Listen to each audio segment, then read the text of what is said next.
এমন মহান মেহেরবান রব যে চিনে না, খোদার কসম সে আহাম্মক আর বেউকুফ ছাড়া, মূর্খ ছাড়া আর কিচ্ছু না।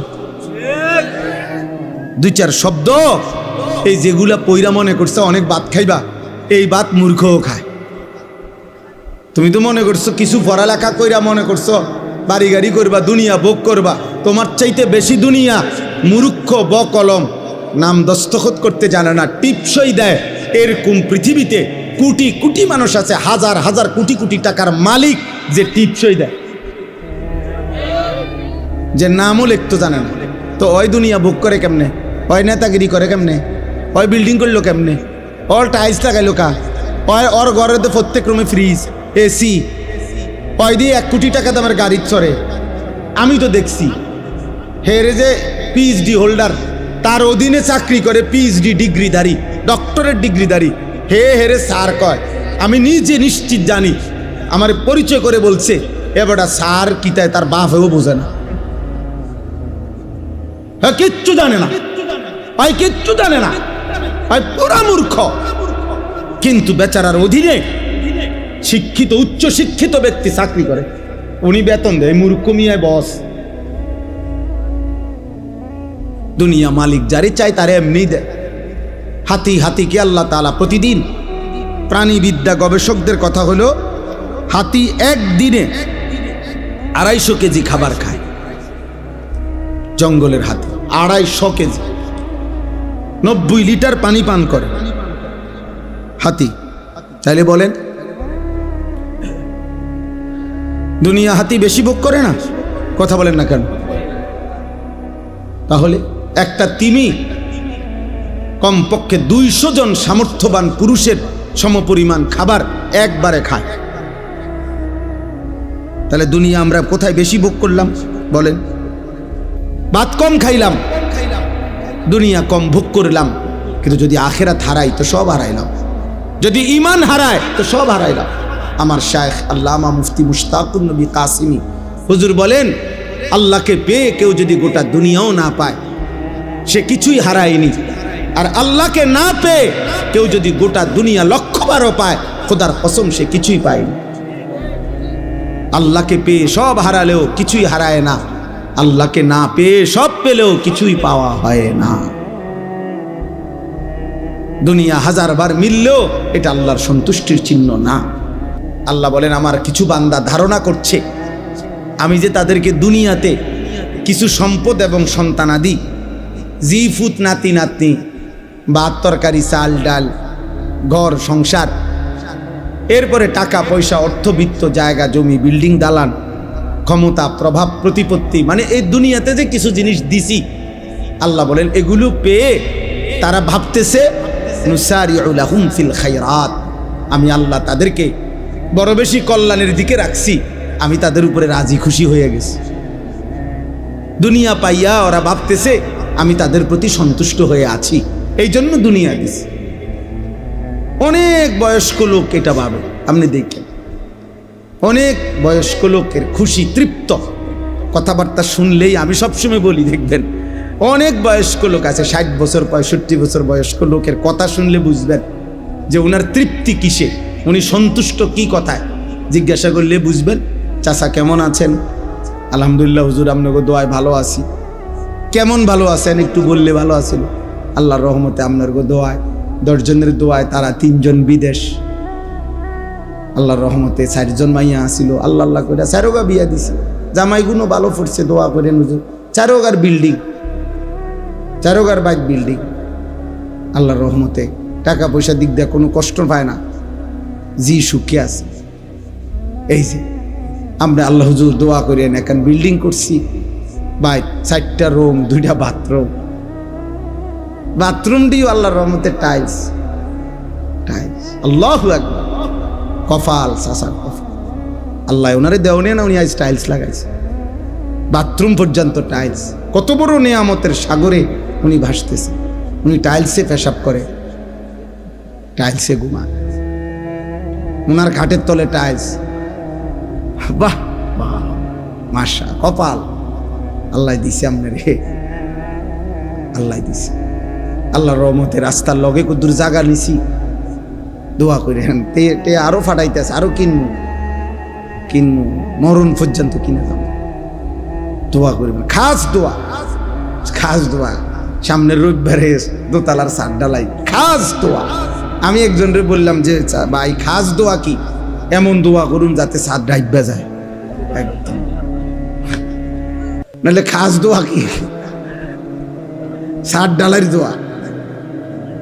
এই যে উনি আপনি কি বললেন? দুনিয়া বললেন, কথা বলেন না। উনি কি হিসাব দিল? এগুলা দুনিয়া না? তাহলে উনি বুঝাইলো এই যে দুনিয়া আল্লাহ ওনাকে দিছে, আল্লাহ ওনার উপরে খুব দয়া করছে, উনি খুব খুশি, রাজি, সন্তুষ্ট। আল্লাহ ওনার উপরে খুব খুশি হইয়া এগুলা দিছে, খুব খুশি হইয়া।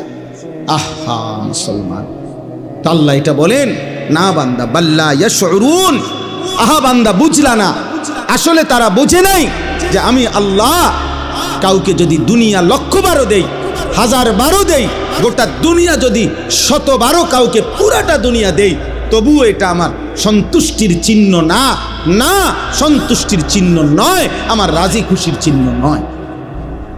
যদি এটাই সন্তুষ্টির চিহ্ন হইতো, তাহলে হে মুসলমান, আমি তো কাফের বেঈমানকে যুগে যুগে বেশি দিছি, দুনিয়া বেশি দিছে না? এখনো পর্যন্ত দুনিয়ার অর্থ সম্পদ, বাড়ি গাড়ি বেঈমানদের কাছে বেশি না? কথা বলেন না? আপনি 4 তলা বিল্ডিং দিয়া অহংকার করেন, 4 তলা বিল্ডিং দিয়া ইউরোপ আমেরিকার মধ্যে ছাগলও ফালে না। ছাগলের ফার্ম এত বড়, শুকর যেই ফার্মে পালে ওই ফার্ম আরো বড়, সেন্ট্রাল এসি, সেন্ট্রাল এসি। শুকরকেও দামি শ্যাম্পু দিয়ে গোসল করা। হ্যাঁ, প্রাইভেট কার দিয়া জাপানে ঘাস টানে। এ আমাদের যেসব ভদ্রলোকরা মনে করে প্রাইভেট কার চড়তেছি, এগুলা দিয়া জাপানে, ইউরোপে ঘাস টানে, ঘাস টানে। হেলিকপ্টার দিয়ে সার দেয় অস্ট্রেলিয়াতে। আমার মাদ্রাসার পাশের বাড়িওয়ালা এই বেড়ায় নিজে করছে, আমি উনি কি করেন? হেলিকপ্টার দিয়ে সার দেয়, কসম খোদা। হেলিকপ্টার দিয়ে কি দেয়? সার দেয় বেড়া, খেতে সার দেয়। এত বড় ক্ষেতের ফসল প্রজেক্ট যে হেলিকপ্টার দিয়ে কি দেয়? সার দেয়। তো কি হইল দুনিয়া? আমরা হেলিকপ্টার দিয়ে সার দিব কোন দিন? কথা বলে না। আমাগো রাস্তা যে সকাল বিকাল ভাঙ্গে যায়। দোস্ত, মিলবে না দুনিয়া 1000 বার মিললেও এটা মালিকের সন্তুষ্টির চিহ্ন না। আমরা এখানে যারা বসে আছি, আমরা যদি প্রত্যেকেই মনে করেন 30 তালা একটা বিল্ডিং শেষ করি, মনে করেন সবার বিল্ডিংয়ে ছাদ ঢালাই হয়ে গেছে, 30 নম্বর তালা, খবর নিলে শুনবেন ইউরোপ আমেরিকাতে এই পরিমাণ মানুষ ওই দিন 200 নম্বর তালার ছাদ ঢালাই দিছে। তাইলে আপনি তো আরো 170 তালা পিছে পড়ে গেছেন, তাহলে এগুলো ছাদ ঢালাই দিবেন কোন দিন? ধোকা দুনিয়া, ধোকা দুনিয়া। কি ওমা হাদিহিল হায়াতুদ দুনিয়া ইল্লা লাহবুন ওয়া লাইব। আল্লাহ বলছেন বান্দা দুনিয়া তামাশা, ধোকা, খেলাধুলা। ওমাল হায়াতুদ দুনিয়া ইল্লা মাতাউল গুরুর। দুনিয়া শুধুই ধোকা, দুনিয়া শুধুই ধোকা। এই বাড়ি ধোকা, এই হাসি ধোকা, এই আনন্দ ধোকা, এই যৌবন ধোকা। তুমি যুবক মনে রেখো, তোমার চোখে চারদিকেই কত বৃদ্ধ মানুষ ঘোরাফেরা করছে, তুমি কি দেখো না? তুমি কি কোনোদিন দেখো নাই যুবক, ছোট্ট মাসুম বাচ্চাও কবরে চলে গেছে, তুমি কি জানো না? ওমিনকুম মান ইউতাওয়াফা মিন ক্বাবলু।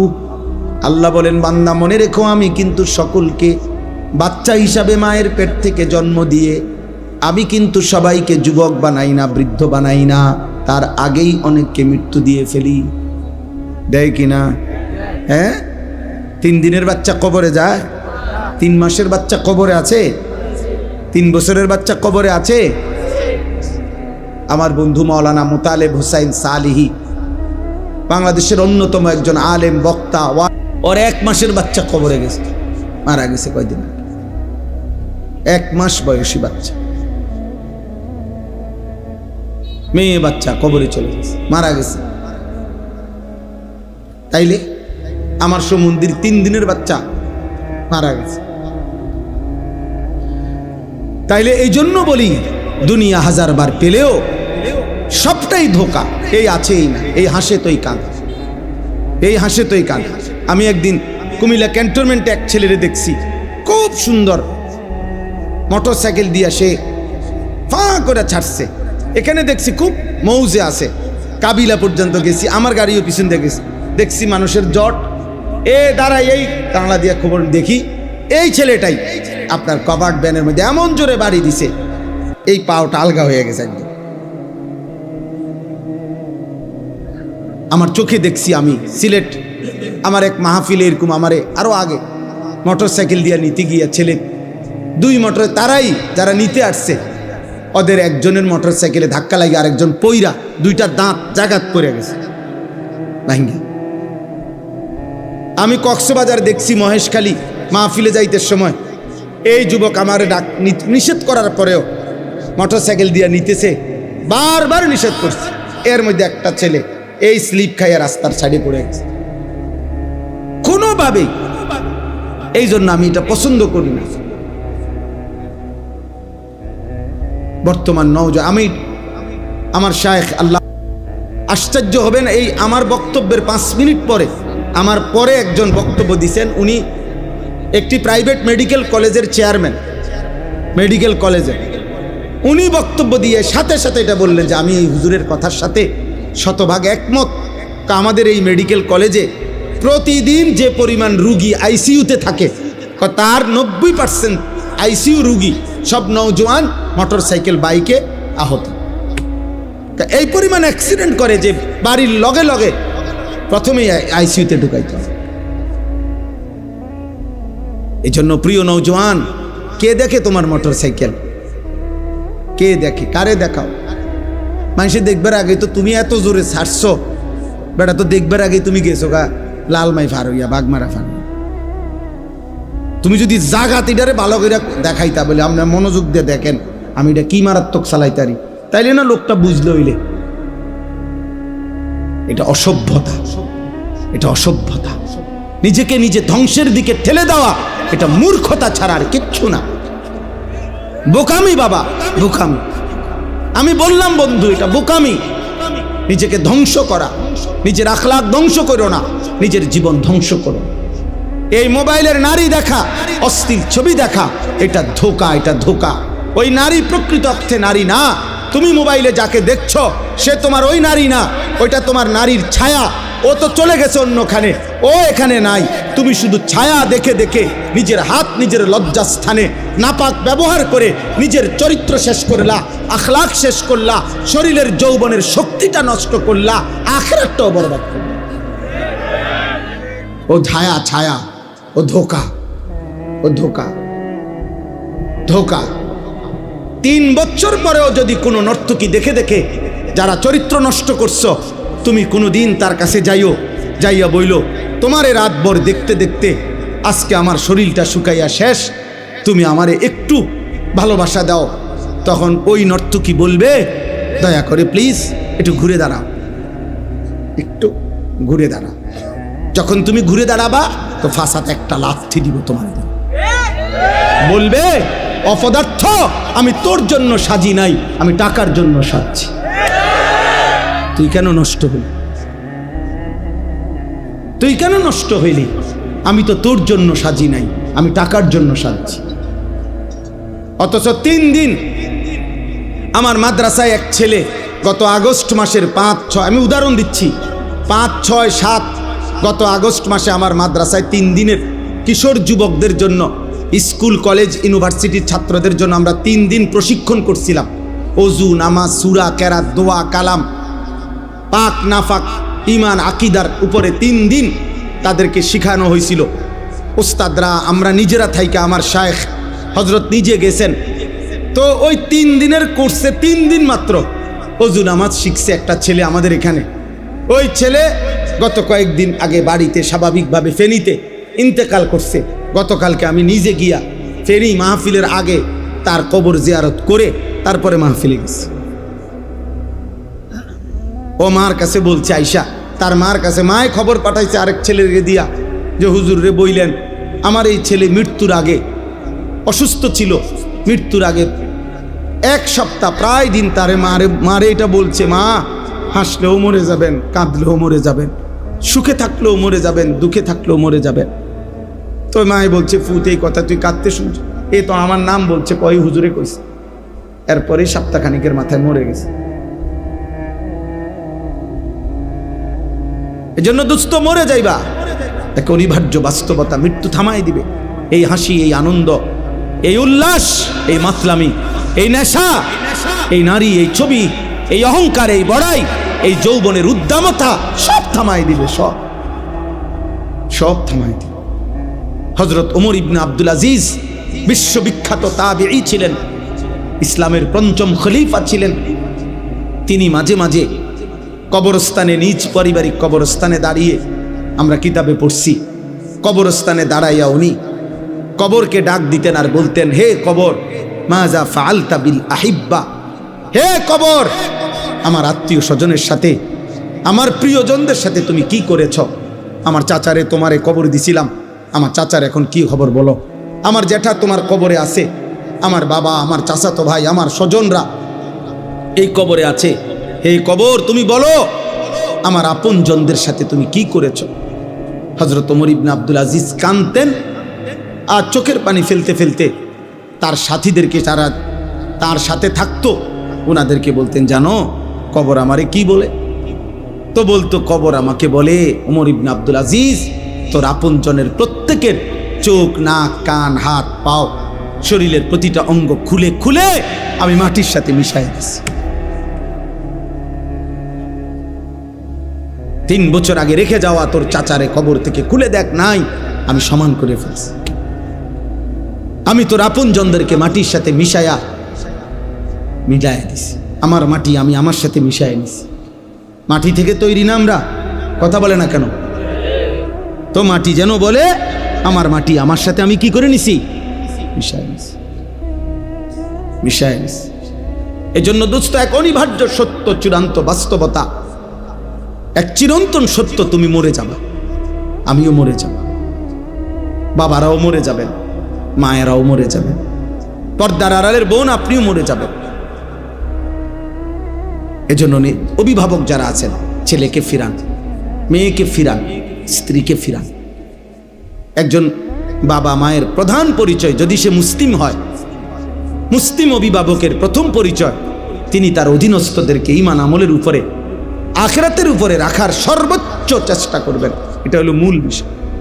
আপনি বলেন যে, আপনি হুজুর আমি বলছি অনেকবার নামাজ পড়ে না, তাহলে আপনি যে আজকে এতবার বলার পরে যে ছেলে আল্লাহকে সেজদা দেয় না, আপনি তার জন্য সুদে টাকা নিয়ে বিদেশ পাঠান কেন? আপনি এমন নাফরমানের জন্য কিস্তি নিলেন কেন? আপনি এই নাফরমানের জন্য হারাম রোজগার করলেন কেন? তাইলে আপনি তো তারও বরবাদ করলেন, নিজেও বরবাদ হইলেন। আপনি বুঝাপড়া করেন তার সাথে, এজন্য খামখেয়ালি করলে, মস্কারি করলে হবে না। আখেরাত আমার কাছে হিসাব না, আল্লাহর কাছে। আখেরাত ওই মৌলানা সাহেবের কাছে হিসাব না, আখেরাত ইমাম সাহেবের কাছে। হুজুর কম তো বুঝি তো, আমরা লেগেই তো কল করলে তো বালাই, আসলে তো মানলে বালা আছে, আলাফ করে হেবাটা জিমা কাকা, এসব জিমানি হাসরের ময়দানে যখন টাঙ্গাইয়া ফিটবো, আপনার জিমানি যাইব না, আপনার এসব কুয়ানি কিচ্ছু থাকবে না। আপনি কুয়ান কেন? আপনার স্ত্রী সন্তানের ঈমান, আমল, সেজদা, নামাজ, বন্দেগী, আল্লাহর কসম এটা আপনার দায়িত্ব, আপনার জিম্মাদারি। আপনি বুঝাপড়া করেন, আপনি বুঝাপড়া, আপনি পারবেন। আল্লাহ তাআলা বান্দার সাধ্যের অতিরিক্ত কোনো বিধান চাপিয়ে দেন নাই। এই যে আমি এখন শুনাইতেছি, এই শেষ আমার। আল্লাহ তাআলা বলেন, অতএব 1000 বার দুনিয়া দিলেও আমি সন্তুষ্ট, এটা প্রমাণ করে না। এই কথাটা বুঝছেন কিনা বলেন? তাহলে দুনিয়া প্রাপ্তি আল্লাহর সন্তুষ্টি, কথা বলেন? দুনিয়া পেলে আল্লাহ সন্তুষ্ট বুঝায় না। তাহলে আল্লাহ সন্তুষ্ট কিসে? আল্লাহ বলেন, আমি বলছি শুনেন, ইন্নাল্লাযীনা হুম মিন খাশিয়াতি রাব্বিহিম মুশফিকুন। 1 নাম্বার, হৃদয়ে যার আল্লাহর ভয়ে কাঁপতে থাকে, হৃদয় যার আল্লাহর ভয়ে কাঁপে, আল্লাহ বলেন আমি তার প্রতি সন্তুষ্ট। তাহলে এক নাম্বার, হৃদয়ে যার কার ভয়? আল্লাহ। আল্লাহ, আমার আল্লাহর সামনে আমাকে যাইতে হবে। ওয়া আম্মা মান খাফা মাকামা রাব্বিহি ওয়া নাহান নাফসা আনিল হাওয়া ফাইন্নাল জান্নাতা হিয়াল মাওয়া। আল্লাহ বলেন আল্লাহর সামনে দাঁড়াইতে হবে, এই ভয় যে করে, গুনাহ ছেড়ে দেয়, নিশ্চিত জান্নাত তার ঠিকানা। আল্লাহ কোরআনে বলেন ওয়ালিমান খাফা মাকামা রাব্বিহি জান্নাতান, যে আমি আল্লাহকে ভয় করে, আমার ভয় যার কলিজায় থাকে, আমি আল্লাহ ওয়াদা দিলাম তারে আমি 2টা জান্নাত দেব। তার মানে তারে আমি দ্বিগুণ নিয়ামত দেব, দ্বিগুণ জান্নাত দেব। আল্লাহ আমাদেরকে তৌফিক দান করে। ওয়াল্লাযীনা হুম বিআয়াতি রাব্বিহিম ইউমিনুন। 2 নাম্বার, আল্লাহ তাআলা বলেন আল্লাহ পাকের সমস্ত আয়াত, সমস্ত আহকাম, কোরআনের সমস্ত বিধান, নবীর সমস্ত তরিকা, আল্লাহর সমস্ত বিধানগুলোকে যে সর্বান্তকরণে মেনে নিচ্ছে, গ্রহণ করছে, ঈমান রাখছে, পালন করছে, আল্লাহ তাদের প্রতি সন্তুষ্ট হয়ে আছে। 3 নাম্বার, ওয়াল্লাযীনা হুম বিরাব্বিহিম লা ইউশরিকুন। কোন অবস্থাতেই যারা আল্লাহর সাথে শিরিক করে না, এক বিন্দু, তাদের প্রতি আল্লাহ সন্তুষ্ট হয়ে আছে। 4 নাম্বার, ওয়াল্লাযীনা ইউতুনা মা আতাউ। সুবহানাল্লাহ। আল্লাহ বলেন যারা আল্লাহর দেওয়া সমস্ত নিয়ামত, সমস্ত নিয়ামত, শরীর, স্বাস্থ্য, জীবন, যৌবন, সুস্থতা, অর্থ, সম্পদ, স্ত্রী, সন্তান, ছেলে মেয়ে, বাজার, ব্যবসা, আয়, রোজগার, বাড়ি, জমি, বিল্ডিং, দালান, ক্ষমতা, প্রভাব, প্রতিপত্তি, যা আল্লাহ দিছেন, ইউতুনা মা আতাও, সবকিছু আল্লাহর পথে ব্যয় করে, আল্লাহর হুকুম মতে ব্যয় করে, আল্লাহর রসুলের বিধান মতে ব্যবহার করে। আল্লাহ বলেন অকুলুবুহুম ওয়াজিলাতুন আন্নাহুম ইলা রাব্বিহিম রাজিউন। এই 4টি কাজ করে। 1, আল্লাহকে ভয় করে। 2, আল্লাহর সব কথা মেনে নেয়। 3, আল্লাহর সাথে শিরিক করে না। 4, আল্লাহর দেওয়া সব নিয়ামত আল্লাহর হুকুম মতেই ব্যবহার করে, ব্যয় করে। আল্লাহ বলেন এই 4টা ঠিক ঠিক মতো করেও অকুলুবুহুম ওয়াজিলাতুন আন্নাহুম ইলা রাব্বিহিম রাজিউন, অন্তরে অন্তরে আবার অহংকার করে না, বরং এই ভয়ে ভয়ে থাকে যে হায় আমাকে তো আল্লাহর সামনে ফিরতে হবে, হাসরের ময়দানে দাঁড়াইতে হবে, মিজানের পাল্লায় আমার আমল ওজন হবে, আমল নামা দেওয়া হবে, ফুলসেরাত পার হইতে হবে। হায় আমার জানি কি হয়, আমি পারবো কিনা, আমার নেকি বাড়বে কিনা, আমল নামা ডান হাতে দিবে কিনা, ফুলসেরাত পার হইতে পারবো কিনা, এই ভয়ে ভয়ে যে জীবন কাটায়, উলাইকা ইউসারিউনা ফিল খায়রাত ওয়া হুম লাহা সাবিকুন।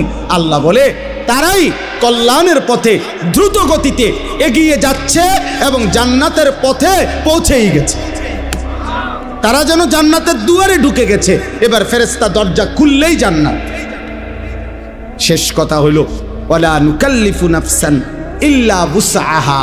আল্লাহ বলেন বান্দা তুমি ঘাবড়াইও না, ছোট কিংবা বড়, সুস্থ কিংবা অসুস্থ, দুর্বল কিংবা সবল, জওয়ান কিংবা বৃদ্ধ, ধনী কিংবা গরিব, শিক্ষিত কিংবা অশিক্ষিত, সকলেই আমার বিধান মানতে পারবা। কেন? ওয়ালা নুকাল্লিফু নাফসান ইল্লা বুসআহা। কাউকেই আমি আল্লাহ তার সাধ্যের অতিরিক্ত কোনো বিধান চাপিয়ে দেই না, বিধান চাপিয়ে দেই নাই। আল্লাহ তাআলা বলেন ওয়ালাদাইনা কিতাবুন ইয়ানতিকু বিল হক ওয়া হুম লা ইউজলামুন। তাইলে 1 নাম্বার হলো সাধ্যের অতিরিক্ত কোনো বিধান আমি আল্লাহ দেই নাই। 2 নাম্বার, কেউ ফাঁকি দিবারও কোনো সুযোগ নাই। প্রত্যেকের আমল নামা আমি আল্লাহর পক্ষ থেকে আমার ফেরেশতারা লিপিবদ্ধ করছে। ওই আমল নামাই কিয়ামতের দিন তোমার জন্য কথা বলবে, তোমার নেকিও শোনাবে, তোমার গুনাহও শোনাবে। একটা নেকিও কম হবে না, একটা গুনাহ বেশি হবে না। অতএব বান্দা তুমি তোমার আমল নামা হিসাবেই হাসরের ময়দানে প্রতিদান পাবে, হয় জান্নাত নয় জাহান্নাম। তোমার জিন্দিগি, তোমার আমল, তোমার রাত, তোমার দিন, তোমার সকাল, তোমার দুপুর দিয়েই তোমার আখেরাত তুমি সাজাও। অতএব আমার শেষ কথা, প্রিয় কিশোর নওজোয়ান আর কিশোর নওজোয়ান ভাই, আমার আবারও অনুরোধ করছি, তুমি যদি আমার কোনো উপকারে না আসো, এই দেশ, এই জাতি, এই পৃথিবী এই জগৎ এই সংসারের কোনো কল্যাণে যদি তুমি নাই আসো, কিছু যদি না করো, নিজের ক্ষতি করো না। তো আগার মেরা নিহি বনতা না বন আপনা তো বন, নিজের ভালো করো বাপ। এই গুনাহ তোমারে শেষ করে দিবে। এই নারী, ছবি, এই গান বাদ্য, এই অশ্লীলতা, এই জিনা, ব্যভিচার, মদ, জুয়া, এই অসৎ বন্ধুদের আড্ডা, হারাম মেয়ের সম্পর্ক তোমারে শেষ করে দিবে। অতএব দয়া করে ইনসাফ করো নিজের উপরে, নিজের আখলাক, নিজের চরিত্র হেফাজত করো, আখেরাতের ফিকির করো। দুনিয়াও তোমারে স্মরণ করবে, আখেরাতে মহান আল্লাহও জান্নাত দিয়ে দেবে। কোরআনুল কারীমের মধ্যে আছে, শয়তানকে আল্লাহ যেদিন বিতাড়িত করে দিছে, ইবলিসকে সেজদা না দেওয়ার কারণে, সে বলছিল, আল্লাহ লা ইন আখারতানি ইলা ইয়াউমিল কিয়ামা, আপনার কসম, আপনি যদি আমারে কিয়ামত পর্যন্ত হায়াত দেন, লা আহতানিকান্না যুররিয়াতাহু ইল্লা কালিলা, অল্প কিছু লোক বাদে আমি আদমের অধিকাংশ সন্তানকেই জাহান্নামী বানায় দেব, নাফরমান বানিয়ে দেব। ক্বাল আযহাব, আল্লাহ ইবলিসকে বলছে, যা, ঠিক আছে, বাইরো যা। ফামান তাবিআকা মিনহুম ফাইন্না জাহান্নামা জাযাউকুম জাযাআম মাওফুরা। তো শুনে নিস, কিয়ামত পর্যন্ত যত লোক তুই ইবলিসের অনুসারী হবে, আমি আল্লাহ ঘোষণা দিলাম, শতভাগ পরিপূর্ণ জাহান্নাম তোদের সকলকে দিয়ে পূর্ণ করে দেব। যা বলিস, বা বের হ। এরপরে আল্লাহ বললেন, ওয়াস্তাফজিজ মানিস্তাতা'তা মিনহুম বিসাউতিক, তুই তোর গলা দিয়া, কণ্ঠ দিয়া, তোর গানের সুর দিয়ে, বাদ্যের আওয়াজ দিয়ে তুই পারলে আমার বান্দাদেরকে আমার পথ থেকে বিচ্যুত করে দিস। তবে আল্লাহ তাআলা সর্বশেষ বলছে, ইন্না ইবাদি লাইসা লাকা আলাইহিম সুলতানুন, আমার প্রকৃত বান্দা যারা, আমি আল্লাহর গোলামি করে যারা, আমার সেজদা দেবে যারা, তো তোর হাজার চেষ্টায়, কষ্টে, পরিশ্রমেও আমার বান্দাকে এক চুল নাফরমানির রাস্তায় নিতে পারবি না, এটাও আমি আল্লাহ ওয়াদা দিই, আমি এটাও ওয়াদা দিই। এই জন্য এই আয়াতের তাফসিরের মধ্যে আছে, শয়তানের আওয়াজ, আল্লাহ বলছে তোর আওয়াজ দিয়ে, তোর কণ্ঠ দিয়ে তুই আমার বান্দাদেরকে আমার পথ থেকে সরায় দিস, যা। তো এই শয়তানের কণ্ঠ কি? সাউতুশ শাইতান, শয়তানের আওয়াজ, শয়তানের কণ্ঠ। সমস্ত তাফসিরে লিখছে, যত গান এবং বাদ্য, যত নৃত্য, বাদ্যযন্ত্রের যত গান, সবগুলো শয়তানের আওয়াজ। এজন্য বাদ্যযন্ত্র যারা শুনে, গান যারা শুনে, তারা শয়তানের অনুসারী এবং শয়তানের সাথী। নাউযুবিল্লাহ। এজন্য প্রিয় যুবক, মনে রাখো, আমি আমার কথা শুরু করলাম, আমার দোস্ত, আমার নওজোয়ান ভাই, হাদিসের মধ্যে আছে, নবীজি সাল্লাল্লাহু আলাইহি সাল্লাম বলছেন, শেষ জামানায় আমার উম্মতের মধ্যে তিনটা পাপ অধিক হবে। এক নাম্বার হলো নর্তকী, মানে মহিলা গায়িকা, গান বাদ্য বেড়ে যাবে। দুই নাম্বার হলো জিনা, ব্যভিচার বেড়ে যাবে। তিন নাম্বার হলো শরাব, মদ পান বেড়ে যাবে। নারী, নেশা, গান বাদ্য, এই তিন জিনিস এক খতিয়ানের। এই বেটা, বন্ধ করে এটা, বেটা, ভালো না লাগলে উঠে চলে যাও মিয়া। তোমার কি চাপ দিছে কেউ, জোর করছে বয়ান শুনতে? তাইলে আলগা উঠাও, অটো উঠাও, সিএনজি উঠাও। জি, তাইলে এখানে আল্লাহ তাআলা বললেন, নবী সাল্লাল্লাহু আলাইহি সাল্লাম বললেন, আশ্চর্য ভয়ঙ্কর কথা ভাই, ছেলেরা তোমগরে ধমক দিবারও কেউ নাই বাপ। আহা, বদনসিব অনেক। 365 দিনে এমন অনেক ছেলে আসো যে কোনো দিন খোদার একটা বছরে ফজরের নামাজ পড়ো নাই, কিন্তু আপন মাও কোনোদিন ডাকে নাই, বাবাও ডাকে না।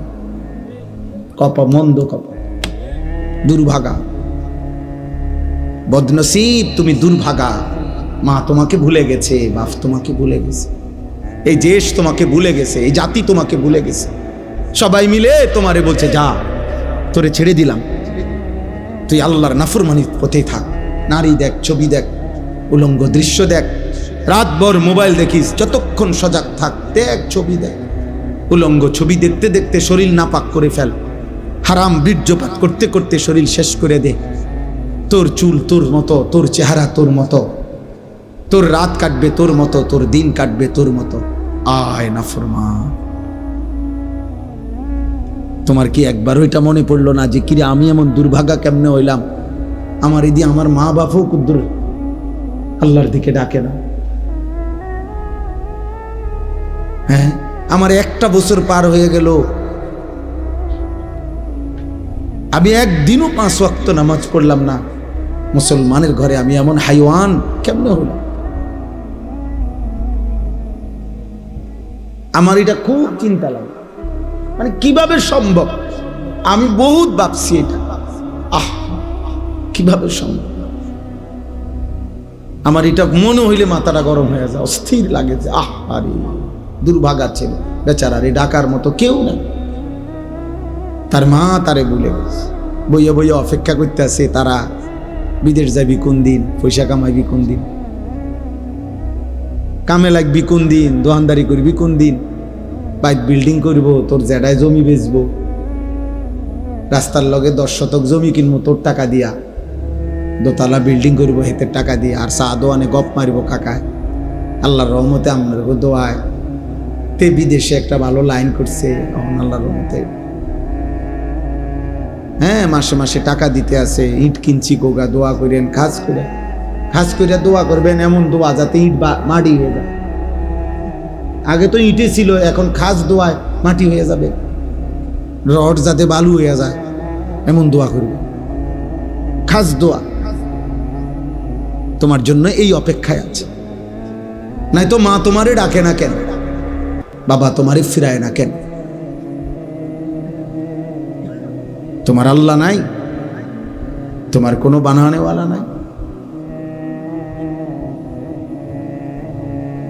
তোমার কোনো নবী নাই। তোমার নবী তো তিনি যিনি 23 বছর টানা আমাদের জন্য কেঁদেছেন। রাতের পর রাত আম্মাজান আয়েশা নবীর স্ত্রী বলছেন, হাত্তা তাওয়াররামাত কাদামাহু, এ পরিমাণ কাঁদতেন নবীজি রাত্রিবেলা, ফলে দেখতাম নবীজির 2টা পা মোবারক ফুলে ফুলে যাইত, ফুলে ফুলে যাইত, এমন লম্বা দাঁড়িয়ে থাকতেন। হাত্তা তাওয়াররামাত কাদামাহু, 2টা পা ফুলে ফুলে যাইত।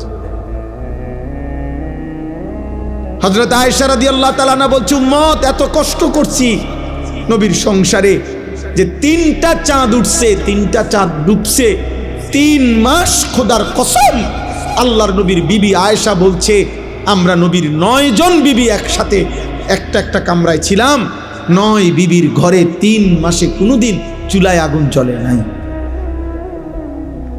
রাআইনা হিলালান সুম্মা হিলালান সুম্মা হিলালান মা আওকাদাত ফি আবিয়াতে রাসূলিল্লাহ নারুন। 3 চাঁদ 3 মাস। আম্মাজান আয়েশা বলে, একদিনও কোন বিবি ফি আবিয়াত, বহু বছর, মানে কোন বিবির ঘরে চুলায় আগুন চলে, রান্না করা কোনো খাবার খাইতে পারে না। এ আমার সেই নবী, যে নবী তায়েফের ময়দানে এত রক্ত ঝরিয়েছেন, রক্তে তার পবিত্র পা মোবারক জুতার সাথে লাইগা হযরত যায়েদ ইবনে হারেসা, যিনি নবীজির পালক পুত্র ছিলেন, সাথে ছিলেন, তিনি বলছেন, আমি তায়েফের রক্তের কারণে নবীজির পা থেকে জুতা খুলতে পারতেছিলাম না। নবীর সবচেয়ে বড় অন্যতম দুশমন উতবা, মক্কার কুরাইশ কাফের, নবীজির বিরোধিতাকারীদের মধ্যে অন্যতম যারা ছিল, আবু জেহেল, আবু লাহাব, উতবা। এই উতবা সর্দার, সেই সর্বপ্রথম তায়েফ থেকে রক্তাক্ত শরীর নিয়ে নবীজি যখন ফিরে আসছিলেন, পথিমধ্যে সর্বপ্রথম নবীজির রক্তাক্ত দেহ যেই কাফের মক্কার দেখছে, সে হলো এই উতবা। কিতাবে আছে, এই উতবা প্রথম নবীর রক্ত মাখা এই দেহ দেখা এই উতবা মক্কার কুরাইশ সে প্রথম নবীজির রক্ত মাখা দেহ দেখে উর্দু কিতাবে আমরা পড়ছি এত রক্ত ধরতেছিল নবীজির দেহ মুবারক থেকে, অথচ নবীজি আজকে 11 বছর মক্কায় ইসলাম প্রচার করতেছিলেন, 11 বছর পরে গেছেন তাইফে। 11 বছরেই এরা বিরোধিতা করছে নবীর। কিন্তু উতবা এই কিতাবে লিখছে, উতবা চিৎকার করে কাইন্দা দিছে, আর চোখের পানি ফেলে উতবা বলছে, তায়েববাসী এটা কি করলি আমার ভাতিজা, এত রক্ত কেমনে ঝরাইলি? গত 11 বছর তো আমরা আমাদের ভাতিজার বিরোধিতা করি, ঠিক আছে, কিন্তু কোনোদিন তো তার দেহ থেকে এত রক্ত ঝরাইনি, কেমনে পারলি? এক কাফেরের কলিজায় ব্যথা লাগছে। সেই নবী আমাদের নবী, অথচ একদিনও তার কথা মনে পড়ে না। দিনের পর দিন তোমরা চুল কাটতেছ বেঈমানের মতো। কোন সে বেঈমান যে বেঈমানের নাম ঠিকানাও তো তুমি জানো না? ছেলেরা বলো, যাদের মতো তোমরা চুল কাটো, এই বেঈমানের নাম বলতে পারো?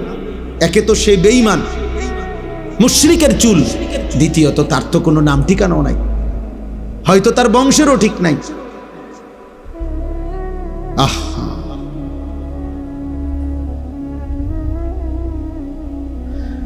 মানুষের লেবাস পোশাক, মানুষের চলাফেরা বেশভূষা, এর ভিত্তিতে তার আখলাকেরও প্রভাব। আরবিতে বলে আল আইনু মিরআতুল কলব, অন্তরের আয়না মানুষের চোখ। মানুষের বাহ্যিক বেশভূষা মানুষের দিলের হালাতও প্রমাণ করে। বাহ্যিক বেশভূষায় তা প্রমাণ করে তার অন্তরে কি আছে, অন্তরে কি আছে। আমি তো এটাই বললাম, চুল তোমার মুশরিকের মতো, লোকে বুঝবে, আখলাক তোমার জুনায়েদ বাগদাদির মতো, ঠিক না? কথা বলে না? লেবাস পোশাক তোমার মুশরিকের মতো, আর মানুষ ভাববে তোমার চাল চলন চরিত্র হইলেও বাইজিদ বোস্তামির মতো, নাকি? মানুষ বুঝে না, মানুষ বুঝে না বাপ। দিবানিশি তোমার এই মোবাইল নিয়ে অস্থিরতা, এর পরিণতি কি বা তুমি কি করো লোকেরা বোঝে না। হয়তো তোমার এই বিশ্রী চুল দেখা, তোমার এই সন্ত্রাসী মার্কা চেহারা দেখা, গাদ্দারের মতো চেহারা দেখা এই সমাজ হয়তো ভয় পায় তোমারে, হয়তো তোমারে কেউ কিছু বলে না। আরে অভিশপ্ত, তোর মা তোরে কিছু বলে না, তোর বাপ তোরে বলে না, কিন্তু কারো কলিজার ভিতরে তোমার প্রতি এক বিন্দু সম্মান নাই। সবাই তোমাকে ঘৃণা করে, ঘৃণা করে, ঘৃণা করে। বেনামাজিকে এই সমাজ ঘৃণা করে, বেহায়াকে এই সমাজ ঘৃণা করে, নারীর পিছনে যে হাঁটে তাকে মানুষ ঘৃণা করে, উলঙ্গ ছবি আর অস্থির দৃশ্য যে দেখে মানুষ তাকে ঘৃণা করে। আল্লাহর নবী বলছে, উম্মত, অন্ধকারের গুনাহ, রাতের গুনাহ, একাকিত্বের গুনাহ যদিও তুমি ভেবেছো কেউ দেখে নাই, রব্বে কাবার কসম, নবী বলছে আল্লাহ তো দেখছে, আর আল্লাহ তোমার চেহারায় দিনের আলোতে তা ফুটায় দেয়। এই জন্য মানুষ দেখলেই বুঝে, কিরে চেহারা এরম বসকাই গেছে কা, তোর যে দেখতে বোঝা যায় ফুটটা খোরের মতো। ঘটনা কিতা কোনায় চলস, কি করস রে, কিতা রে? অথচ সে কিন্তু দেখে নাই তোমার একাকিত্বের গুনাহ, তোমার একাকিত্বের গুনাহ। তুমি হয়তো রাত জেগে দরজা বন্ধ করে হারাম ছবি দেখেছ, কিন্তু ঠিক এই চেহারার মধ্যে গুনার চিহ্ন বেশি। আবার আল্লাহর নবী বলছেন, যার নামাজ বেশি, সেজদা বেশি, মান কাসুরা সালাতুহু ফিল লাইল হাসুনা ওয়াজহুহু ফিন নাহার। সুবহানাল্লাহ। নবীজি বলছে, রাতের একাকিত্বে যার নামাজের পরিমাণ বেশি, তাহাজ্জুদের সেজদা, দিনের আলোয় আল্লাহ তার চেহারার উজ্জ্বলতা বাড়িয়ে দেন আরো বেশি, আরো বেশি বাড়িয়ে, আরো বেশি বাড়িয়ে। ইন্না নাশিআতাল লাইলি হিয়া আশাদ্দু ওয়াতআন ওয়া আকওয়ামু কিলা। আল্লাহ বলছে, রাত্রি জেগে আমার যে বান্দা তাহাজ্জুদ পড়ে, ফজর পড়ে, ঘুম থেকে জেগে এই সেজদা তাহাজ্জুদের, ফজরের, আল্লাহ তাআলা বলেন এর মাধ্যমেই তার অন্তরের হারাম চাহিদা, কুচাহিদা, মন্দ কামনা বাসনা, কুপ্রবৃত্তি সবচেয়ে বেশি দমন হয়। এই জন্য প্রিয় যুবক, যদি কেউ একজনও এই বন্ধুর কথা বুঝে থাকো, এই ভাইয়ের কথা যদি মহব্বত করে শুনে থাকো, আমি অনুরোধ করলাম ফজরের নামাজ পড়ো, ইনশাআল্লাহ বরকত হবে, বরকত। বুজুর্গানে দিন বলছে এই শেষ জামানার কোনো মুসলমান ফজরের নামাজ নিয়মিত পড়বে ইনশাআল্লাহ, ফজরের নামাজ পড়বে, একদিন ফজরের নামাজ পড়ে মাহাদির সাথে রওনা দিবে, আসরের ওয়াক্তেই মসজিদে আকসা দখল করে ইমানের পতাকা উড়ায় দিবে ইনশাআল্লাহ।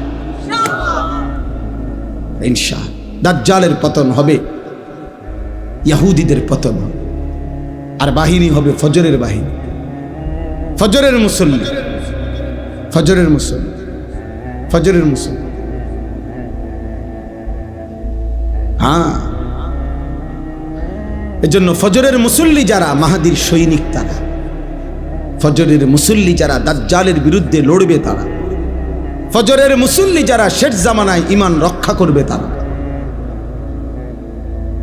হারায় যাবে আব্বা, হারায় যাবে, হারায় যাবে।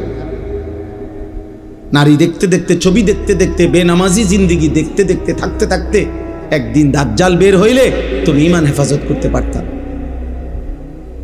তুমি বুঝতাই না, বুঝতাই না, কারণ মালিকের সাথে তো সম্পর্ক নাই।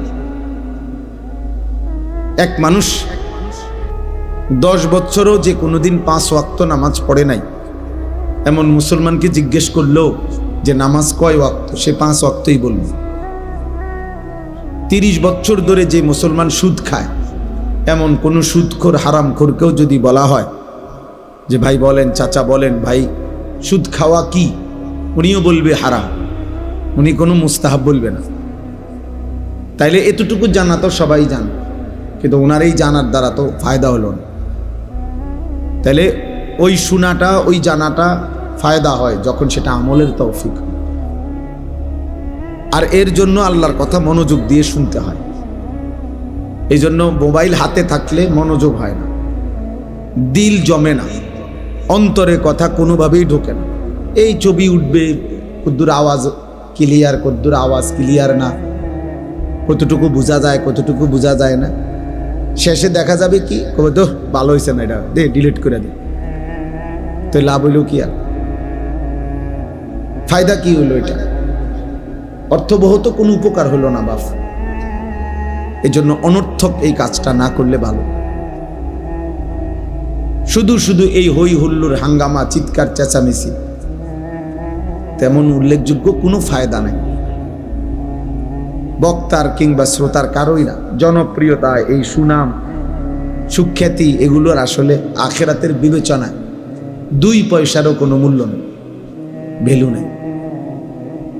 আমারে যদি 1 কোটি মানুষও চিনে, আমার কবর রাজাব মাফত, তাহলে আমি এটা দিয়ে করবো কি? আমি এই জনপ্রিয়তা দিয়ে কি করব? আমি তো কোনো প্রার্থী না, আমার তো কোনো মার্কা নাই, তো কোনো একটা নির্বাচনী জনসভা না যে যার যেমনে পারো ছবি উঠাইলো, এটা করলো, এটা করলো, লাভ মারলো, ফাল মারলো, যে যেটা মন চায় এটা করলো। না ভাইয়া, এটা ঠিক না। আমার যদি 10 কোটি মানুষও চিনে, আপনাদের কারো কবর রাজাব মাফ পাবো না, তাহলে আপনাদের কি লাভ? আমারে চিনলে আপনার কি লাভ? চিনে আমারে না, ফাল মারে নামনে। মানুষ চিনে আমারে, লাফায় হে, তুমি লাফাও কিতা, আমারে না চিনে আমি না লাফাবো। এই জন্য নওজোয়ান আবেগ মানেই যা তা করা, এটা দিন না, এটা ইসলাম না, এটা বিবেকের কাজ নয়, এটা শরীয়ত সম্মত কাজ। আমার মনে যা চায়, আমাদের মনে যা চায়, আমরা যুবক, আমরা যা ইচ্ছে করছি, যখন যেটা দেখছি ভাল লাগছে, আমাদের কাছে ভাল লাগছে না, এটার নাম দিন না বা এটার নাম আখিরাত। এজন্য প্রত্যেকের কাছে অনুরোধ করলাম, জায়গা না থাকলে তো আর বসার সুযোগ নাই, যদি জায়গা থাকে কমপক্ষে নিজের জুতার উপরে একসাথ কইরা 2টা সেখানে হলেও বসেন। আল্লাহর কথা বসে শুনলে কলিজায় বসে, দিলে জমে, ফায়দা হয়। তামসা দেখার মধ্যে কিচ্ছু আসে যায় না। এ হুজুরের তামসা দেখে গেলাম, হ্যাঁ, অনেকের শুনছি, অনেক হুজুরের ওয়াজ ফলাইনে অনেক শুনে, আমিও এই জন্য আইলাম। তো কি এবার আইলেন তো গেলেন না, তো এরপরে কি হুজুরেরই কি আর শ্রোতারে হলো কি? এজন্য এটা কোনোভাবেই না, বরং আল্লাহর কথা শুনবার জন্য মনোযোগ জরুরি, আদব জরুরি, আদব জরুরি, বহুতই জরুরি। জন্য নওজোয়ান ভাই যারা মাহফিলের ইন্তেজামের সাথে জড়িত, তাদেরকেও বলি ভাই, তোমরাও যাদের একান্ত কাজ নাই, তোমরাও বসে আল্লাহর কথা শোনো, ফায়দা হবে। শুধু শুধু এই হাঙ্গামা করার মধ্যে তেমন কিছু, মাথার ঘাম পায়ে পড়ছে এমন অনেক ছেলে হইতে পারে যে একবারে আজকে 3 দিন কোনো হুঁশ নাই, কিন্তু 3 দিনে এক ওয়াক্ত নামাজ পড়ে নাই। তোমার এই বেহুশি দ্বারা তেমন কোনো ফায়দা নেই। হয়তো খুব দৌড়াদৌড়ি করছে, কিন্তু মাগরিবের নামাজও পড়ে নাই, এশার নামাজও পড়ে নাই। এমন বদনসিব এরম আরো 1 লক্ষ বক্তা আসলে গেলে কিচ্ছু আসে যায় না, কিচ্ছু আসে যায় না। শ্রোতা 10 লাখ হইলেও আখেরাতে জমা হবে না কিছু তোমার নাম। তুমি তো নামাজই পড়ো না, তুমি তো সেজদাই দাও নাই, তুমি তো এশার নামাজই পড়ো নাই। তো তুমি আল্লাহর জন্য করছো এই কথার প্রমাণ তো এনেই হয়ে গেছে। যদি তুমি নামাজই না পড়ে থাকো, তো তুমি কিসের আল্লাহর জন্য করছো? কোন আল্লাহর জন্য? এই জন্য সুজা সাপটা কথা, প্রত্যেকে আয়োজক, ব্যবস্থাপক শুধু লাফাইলে হইতো না। আখেরাতে ফায়দা হচ্ছে কিনা, আখেরাতে জমা হচ্ছে কিনা, সেটা দেখার বিষয়। ওয়ালতানজুর নাফসুম মা কদ্দামাত লিগাদ। আল্লাহ বলেন, বান্দা মুমিন খুব খেয়াল করো, প্রত্যেকেই আজকের দুনিয়া থেকে, আজকের দিন থেকে আগামীকালকের আখেরাতের জন্য তুমি কি পাঠিয়েছো। মা কদ্দামাত লিগাদিন, এটা খেয়াল করো, হিসাব করো। হাসিবু ক্বাবলা আন তুহাসাবু। নবী সাল্লাল্লাহু আলাইহি সাল্লাম বলেন, তোমার হিসাব আল্লাহ নেওয়ার আগে তুমি নিজের হিসাব করে ফেলো, তুমি হিসাব করো। এজন্য আমি সাফ বললাম, ইন্তেজামের সাথে যারা জড়িত, যে সমস্ত ছেলেদের বুকে স্বেচ্ছাসেবকের কার্ড, তোমাদের একজন সদস্য যদি আজকের এশার নামাজ পড়ে না থাকো, তুমি এখন গিয়া নামাজ পড়ো। আর নাই তো এই মাহফিলের দোয়া তোমার জন্য করে লাভ কি? মানুষ বাহাবা দিলে কিচ্ছুই তো না। মাহফিল একটা করাইলাম, কিছু লোক হইছে, মানুষ কব হ্যাঁ লোক হইছে, তার হ্যাঁ তো হইছে, কইছে তো, তারপরে আচ্ছা এটা কইলো আর কি, মানুষে কই দো হ্যাঁ তো লোক হইছে, তো এখন কি হইছে? এরপরে আপনারা মাথা তুলে আসবো নাকি? তাইলে লোক হইছে কইতে কি হইছে? এটা বুঝি এই কথাই কদ্দুরের জন্য আমি এত মেহনত করলাম যে মানুষে কইব লোক হইছে। এতটুকু কথার জন্য বুঝি আমার এই কষ্ট, আমাদের এই আয়োজন, কি বলেন এইটার জন্য? হ্যাঁ, তাতে এর দ্বারা কি আসে যায়? এর দ্বারা আসে কি? এজন্য এটা জরুরি বুঝা, এটা খেয়াল করতে হবে। আমার আখেরাতে কি জমা হইল, আমার মালিকের কাছে কি জমা হলো? ইরতাহালাতিদ দুনিয়া মুদবিরা ওয়ারতাহালাতিল আখিরাতু মুকবিলা। নবীজি সাল্লাল্লাহু আলাইহি সাল্লাম বলেন, উম্মত, প্রতি মুহূর্তে দুনিয়া তোমার পিছনে যাচ্ছে, প্রতি মুহূর্তে আখিরাত তোমার সামনে আসছে। ফাকুনু আবনা আল আখিরা ওয়ালা তাকুনু আবনা আদ দুনিয়া। অতএব আমার উম্মত, তুমি আখিরাতের সন্তান হও, দুনিয়ার সন্তান হইও না। আল্লাহর নবী বলছে, দুনিয়ার পরিচয় পরিচিত হইও না, দুনিয়ারই পরিচয় থাকবে। দুনিয়া নিজেই যেহেতু থাকবে না, তো দুনিয়ার পরিচয়ও থাকবে না।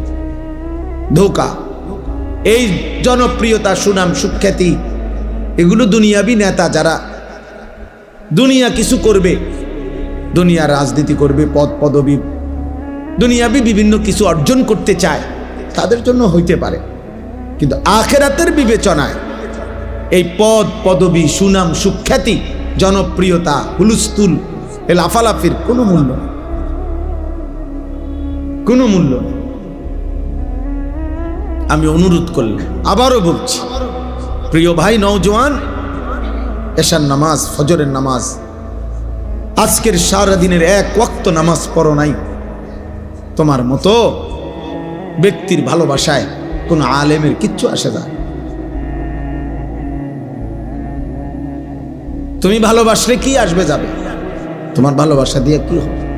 তুমি তো আল্লাহর দুশমন, তুমি তো নবী সাল্লাল্লাহু আলাইহি সাল্লামের দুশমন, আল্লাহর দুশমন। যার কপালে সেজদা নাই তো সে তো রবের দুশমন, তো শয়তানের বন্ধু, শয়তানের সহচর। ইন্নামা ইয়াদউ হিজবাহু লিয়াকুনু মিন আসহাবিস সাঈর। আল্লাহ তাআলা কোরআনুল কারীমে স্পষ্ট বলছেন যে শয়তান তার দল বলকে ডাকে সকলকে নিয়ে যেন জাহান্নামী হয়, সকলকে নিয়ে যেন জাহান্নামী হতে পারে। তো শয়তান কোন দিন থেকে শয়তান? যেদিন থেকে সেজদা দেয় নাই। এই জন্য শয়তানের প্রধান সহকারী, ঘনিষ্ঠ সহযোগী ওই নাফরমান, যে নাফরমানের কপালে সেজদা নাই। শয়তান কোন দিন থেকে পরিচিত হয়েছে? শয়তান যেদিন থেকে কি করে নাই, সেজদা দেয়। শয়তানকে শয়তান কেন বলা হয়? তাফসীরে আছে আল মুবঈদু আনিল হক। 24 ঘন্টা যার অস্তিত্বের মধ্যে, যার প্রতি মুহূর্ত কাটে আল্লাহর নাফরমানি, হক থেকে দূরে সরা, নিজে এবং অনুসারীদেরকে, নিজে এবং সঙ্গীদেরকে আল্লাহ থেকে দূরে সরিয়ে রাখতে, হক থেকে দূরে সরিয়ে রাখতে যার সার্বক্ষণিক প্রচেষ্টা, তাকে বলে শয়তান। এই জন্য শয়তানকে শয়তান বলে। অতএব দোস্ত, ফজর থেকে এশা এক ওয়াক্ত নামাজের সেজদা যার কপালে জুটে নাই, তুমি তো তোমার সাথের সহকারী, সহযোগী, বন্ধুদেরকে, সাথের সঙ্গীদেরকে মিলে মিশে আল্লাহর ইবাদত থেকে, বন্দিগির থেকে ফিরায় রাখলা। তাহলে তুমি নিশ্চিত ধরে নাও, হাসরের ময়দানে আর কারোর সাথে সাক্ষাৎ না হলেও ইবলিসের সাথে তোমার সাক্ষাৎ হবে, শয়তানের সাথে সাক্ষাৎ হবে। 10 টাকার বুট খাইয়া একটা লম্বা বিকাল পার করে দিলা, হায় বদনসিব। এক প্লেট চটপুটি খাইতে গিয়া 2 ঘন্টা লাগায় দিলা। চটপুটি খাইলা 30 টাকার, আড্ডা মারলা 3 ঘন্টা। এটা কোনো সুস্থ স্বাভাবিক জীবন হইতে পারে বেটা?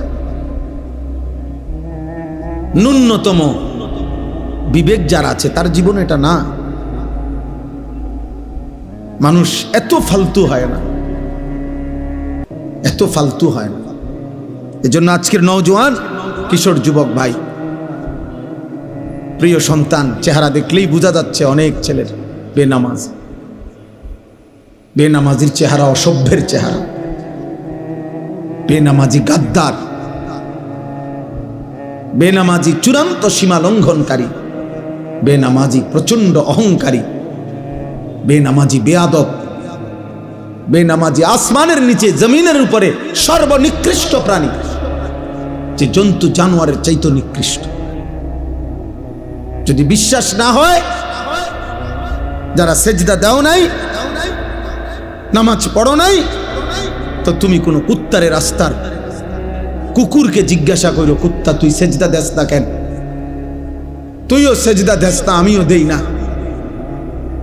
তুই দেস না কেন? তো কুত্তা তোমারে বলবে, এই নাফরমান, আমাকে আল্লাহ সেজদা দিতে বলে নাই, আমার উপরে সেজদার হুকুম নাই, এই জন্য আমি কুত্তা সেজদা দেই না। আর তুই নাফরমানকে আল্লাহ সেজদা দিতে বলছে, কিন্তু তবুও তুমি সেজদা দাও না, তুমি আমি কুকুরের চাইতে নিকৃষ্ট।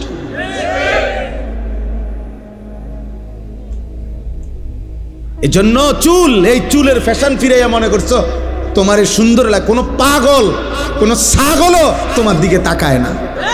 তোমার সমবয়সী কিছু অসৎ ছাড়া তোমার লগে যেগুন ঘুরে, তোমার লগে একসাথে যেগুন ঘুরে, এরকম কিছু ফালতু ছাড়া কোনো বিবেকবান ভদ্রলোক আজ পর্যন্ত কোনো মানুষ তোমারে তোমার চুলের জন্য এক বিন্দু প্রশংসা করে নাই। নাহলে তুমি চ্যালেঞ্জ করো। তোমার মতো কিছু অসৎ, তোমার মতো কিছু বখাটে, তোমার মতো কিছু আজাইরা ওই হয়তো তোমারে বলছে দোস্ত তোরে সেরকম লাগতে আছে, তারে জিগাইও দোস্ত সেরকম ডাকে, মানে সেটাকে যার মতো আমারে লাগতে আছে। তো হে ভিতরে ভিতরে কইব ফুটটা খোরের মতো, বাবা খোর, ডাইল খোর, হ্যাঁ হ্যাঁ নেশাখোরের মতো লাগতেছে, কোনো ইমানদারের মতো লাগে না। তুমি বেটা চুল রাখবা বেঈমানের মতো, তোমারে দেখতে মনে হবে জুনায়েদ বাগদাদির মতো, চেহারা সুরত মুশরিকের মতো, তোমারে দেখতে মনে হবে বাইজিদ বোস্তামির মতো। নাকি মানুষে বেকুব, মানুষের বুতি গিলাইছে, হ্যাঁ মানুষে ভাত খায় না। এজন্য বুঝতে শিখেন।